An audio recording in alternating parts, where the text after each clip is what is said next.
নমস্কার বন্ধুরা, মনিকার রান্নাঘরে আপনাদের সবাইকে স্বাগত। আজ আমি একটা নিরামিষ রেসিপি নিয়ে এসেছি, ঝিঙে আলুর পোস্ত। ভালো লাগলে ভিডিওটি লাইক, কমেন্ট, শেয়ার ও সাবস্ক্রাইব করতে ভুলবেন না। আসুন দেখে নেওয়া যাক। এখানে আমি দুটো ঝিঙে নিয়েছি, খোসাগুলি অল্প অল্প রেখে বাকিটা আমি ছাড়িয়ে এইভাবে নিয়েছি। মধ্যিখান দিয়ে আমি পিস করে নেব। আর একটা গোটা আলু নিয়েছি, এটাকে আমি এইভাবে সাইজে ছোট টুকরো করে নিয়েছি। আর 6 থেকে 7টা আমি কাঁচা লঙ্কা ও সামান্য একটু আদা নিয়েছি। এছাড়া মশলার জন্য পোস্ত নিয়েছি ছোট চামচের 4 চামচ, যেটা জলে ভিজিয়ে রেখেছি। ফোড়নের জন্য কাঁচা লঙ্কা, নুন নিয়েছি 1 চামচের একটু কম, হলুদ গুঁড়ো নিয়েছি আমি 1/2 চামচ, জিরের গুঁড়ো নিয়েছি 1/2 চামচের কম, লঙ্কার গুঁড়ো নিয়েছি সামান্য অল্প, আর পেস্টিং এর জন্য কাজু নিয়েছি আমি 6 থেকে 7টা। মশলাটা আমি শিলে তৈরি করব, শিলে বেটে।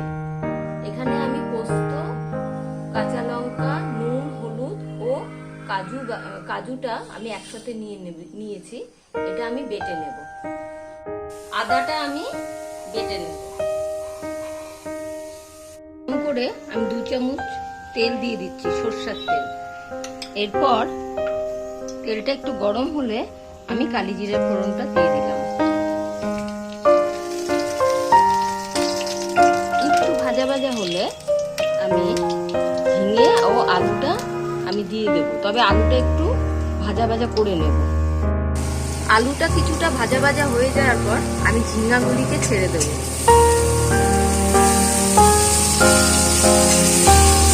ঝিঙাগুলিকে দিয়ে নেড়ে নেব। সামান্য একটু হলুদ দেব, নুনটা পরে দেব। কিছুটা ভাজা ভাজার পর আমি এই মশলাগুলি দিয়ে দেবো একে একে। নুনটা সবার শেষে দেব।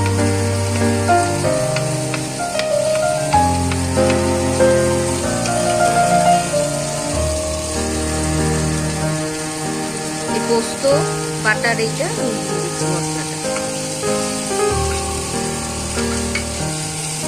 এবার একটু নেড়ে দেবো, নেড়ে একটু কষাবো। কষিয়ে একটু মিষ্টি দিয়ে দেব। মিষ্টিটা আমি এখানে ছোট চামচের 2 চামচ আমি দিয়ে দিলাম। বাটিতে করে সামান্য একটু আমি জল দিয়ে দিলাম। এইবার আমি নুনটা দিয়ে দেব।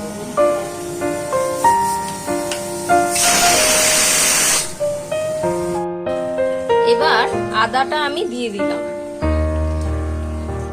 এরপর কিছুক্ষণ আমি ঢেকে রাখবো।